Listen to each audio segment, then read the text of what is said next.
Last week, I took Springfield's pulse on the growing threat of ISIS.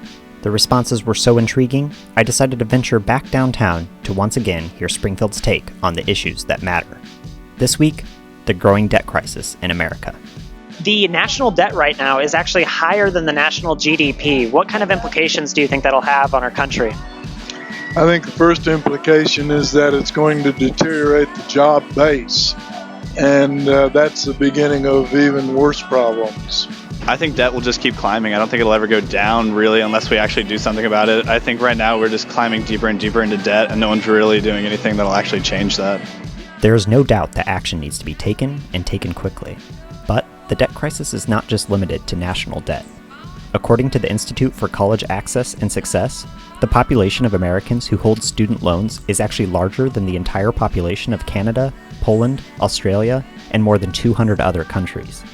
Additionally, the Survey of Consumer Finances shows that the average household credit card debt in the United States is over $15,000. While researching these figures, I couldn't help but to think, is the first step to solving this crisis changing our perception of debt? I feel like it's something we at least need to think about now. I mean, like I said, I personally can't do that because that's not my field. I have no idea how to solve something like this.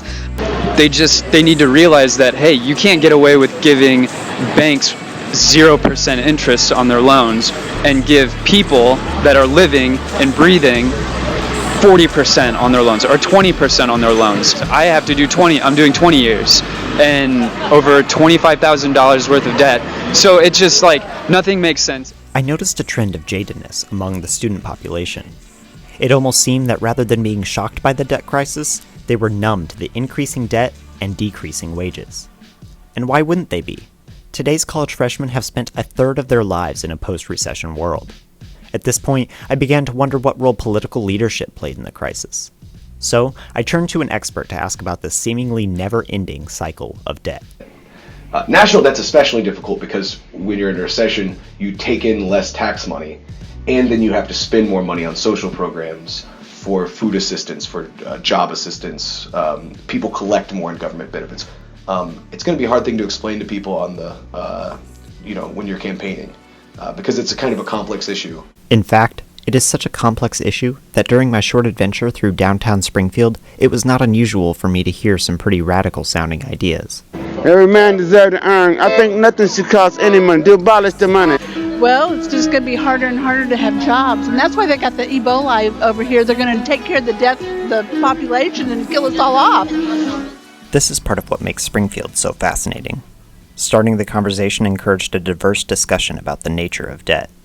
And many Springfieldians gave me hope for a future with balanced and grounded advice. Don't get yourself in debt to begin with, I think is my one solution. I just wouldn't. Generally, it needs to be an ideological change. Don't get a credit card. Just stay clear first off. Get a savings plan, have an emergency fund, start paying off those loans, then just start saving and investing.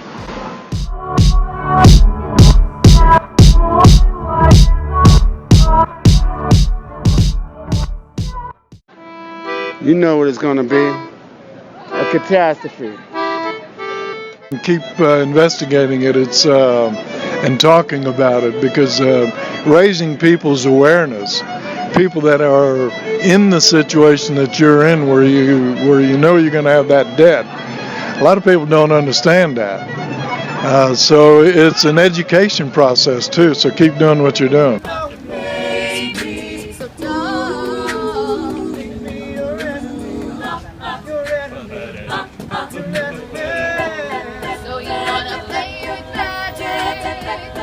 I should know what you thought.